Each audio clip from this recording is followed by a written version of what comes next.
Hi everyone, hope you've been having a good week. Hope you're staying warm and dry. I know we've been having a lot of interesting weather the past few days. So I know you guys have had some kind of school going on this year, whether you've been able to go back in the school building and see your teachers, or if you've been working on things through your computer. And I don't know if you ever noticed this or not, but there are different ways that we actually learn things. Sometimes we learn by listening to what other people are saying. Sometimes we learn by looking or watching at something. And sometimes we learn by doing things with our hands. And so it's kind of the same way with learning about God's Word. In our story today, we're going to look at one way that two guys from the Bible were able to share the Word of God with other people.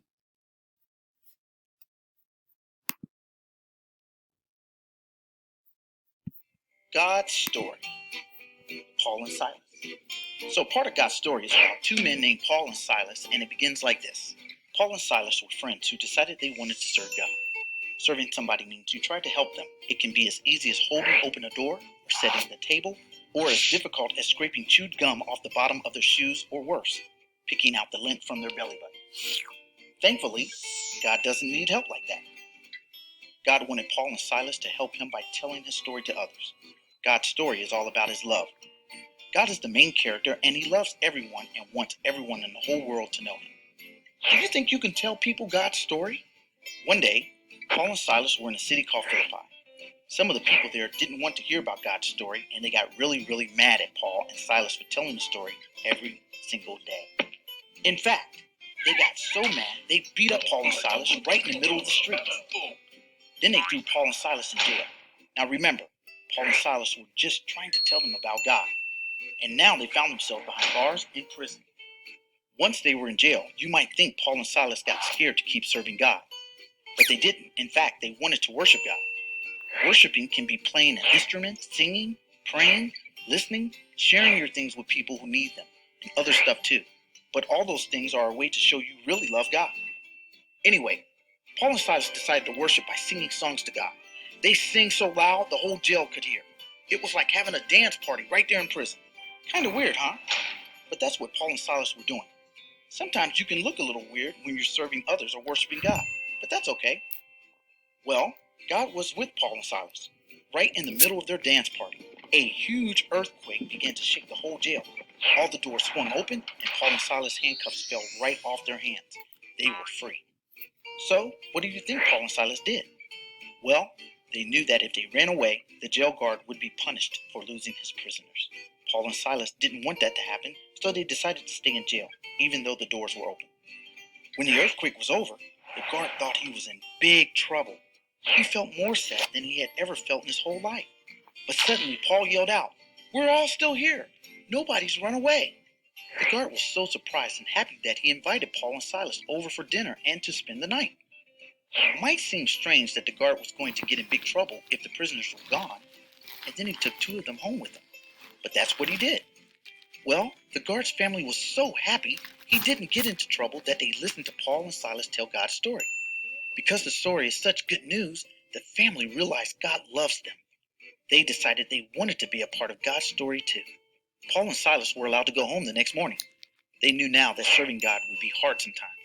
But they decided that even if people were going to get mad at them, ask them to help them with things they didn't want to do, beat them up, send them to jail again, or worse, they would still keep on serving God by telling his story. And that's the story of Paul and Silas. So in case you missed it, here's the quick version. Paul and Silas were two friends. They wanted to serve God. They told people God's story. Some people didn't want to hear it. Those people threw Paul and Silas in jail. Paul and Silas weren't scared. They had a dance party to worship God. God opened the jail doors with an earthquake. Paul and Silas stayed to tell the jail guard about God. They went free and kept on serving God. And that's a part of God's story. Well, fortunately for us today, not like Paul and Silas, we're not going to be put in prison if we tell other people about Jesus or about God. So that helps us out a lot. But we do have to make the effort. And one of the great things from the story is, like I was saying, sometimes people can learn just by watching. They don't have to hear things specifically. And kind of makes me think about from Psalm 40, verse 3, He put a new song in my mouth, a hymn of praise to our God. Many will see and fear the Lord and put their trust in Him. which means that sometimes just through our actions, we can let other people know about Jesus and how wonderful he is and how much he loves them. Whether that's through being friends and taking care of each other, sometimes that's just through our singing and being part of church. And even sometimes you hear this with your teachers and with your parents, making good choices, being a good person, letting God show through the things that you do and through you saying.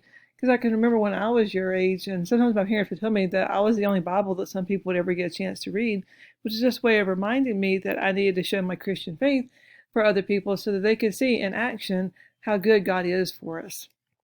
Think about that with today's song. Attention.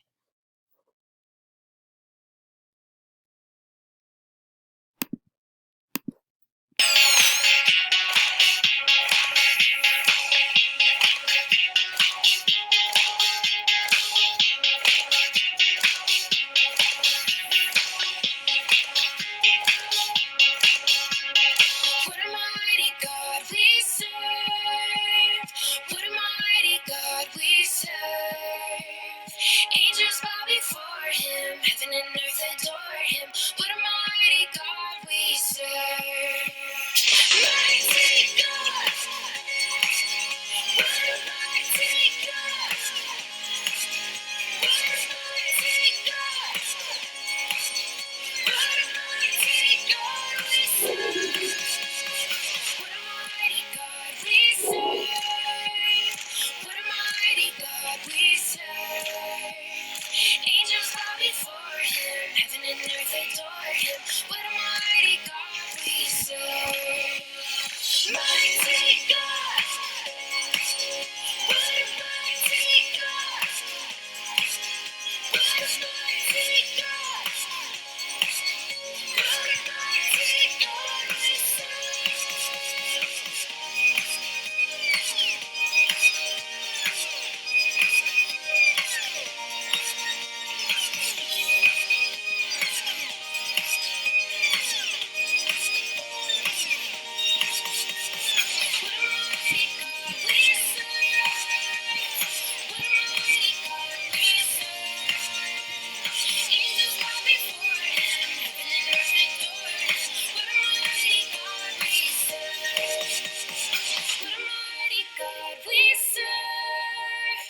What a mighty God we Angels bow before him, heaven and earth adore him. What a mighty God we serve. So I hope that that's a good message for you guys to take with you this week.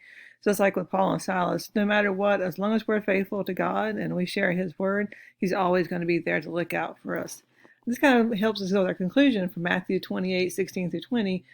This part of the scripture is a lot of times called the Great Commission, which means commandment to go out and do something. And this is Jesus talking to the disciples when it was time for them to go out, spread out, and start preaching and sharing the word. And it says to us, Then the 11 disciples went to Galilee, to the mountain where Jesus had told them to go. When they saw him, they worshipped him, but some doubted. Then Jesus came to them and said, All authority in heaven and on earth has been given to me. Therefore go and make disciples of all nations, baptizing them in the name of the Father, and of the Son, and of the Holy Spirit, and teaching them to obey everything I have commanded you. And surely I am with you always, to the very end of the age. So hopefully that gives you guys good comfort. Jesus was telling his disciples then that he was going to be with them as they went out and did his good works, and he's still with us today. Hope you guys have a great week. Goodbye.